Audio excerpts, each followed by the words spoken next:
Last time ஒரு gulab jamun video போட்டிருந்திருப்பேன். அதில் நல்லா வந்திருக்காது. விரிசல் விட்டு வந்திருக்கும். சரி இன்றைக்கி ஒரு டைம் நம்ம ட்ரை பண்ணுவோம் அப்படின்னு சொல்லிட்டு ட்ரை பண்ணேன். இதுவும் நல்லா வருமோ வராதோன்னு நினச்சி தான் ட்ரை பண்ணேன். ஆனால் நல்லா வந்துருச்சு. இதுக்கு முன்னாடியும் நான் நிறைய டைம் குலாப் ஜாமுன் செஞ்சுருக்கேன். ஆனால் நல்லா வந்திருந்தது. என்னன்னு தெரியல, லாஸ்ட் டைம் வந்து சுத்தமாக நல்லா வரல சொல்ல முடியாது. கொஞ்சம் விரிசல் விட்டு வந்திருந்தது.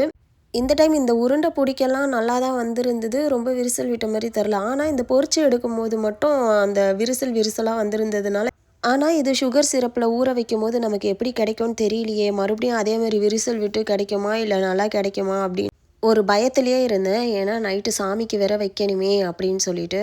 ஆனால் பரவாயில்ல, ஓப்பன் பண்ணி பார்க்கும்போது நல்லா கிடச்சிருந்தது. நானே எக்ஸ்பெக்ட் பண்ணலை. ஏன்னா போன டைம் கொஞ்சம் அங்கங்கே உடஞ்சி தான் வந்திருந்தது. இந்த டைம் அவ்வளோலாம் உடஞ்சி வரல. ஆனால் கொஞ்சம் பரவாயில்ல, அந்த மாதிரி தான் இருந்தது. ஓகே, நெக்ஸ்ட் டைம் வந்து இதை விட இன்னும் நல்லா பண்ணுவேன் அப்படின்னு நினைக்கிறேன். பார்ப்போம் எப்படி பண்ணுவேன்ட்டு. இது எப்படி இருந்தாலும் குலாப் ஜாமுன் தான். நல்லா டேஸ்டியாக, யம்மியாக, ஜூஸியாக வேறு லெவல் டேஸ்ட்டில் இருந்துச்சு. எல்லாருக்கும் அட்வான்ஸ் ஹாப்பி நியூ இயர்.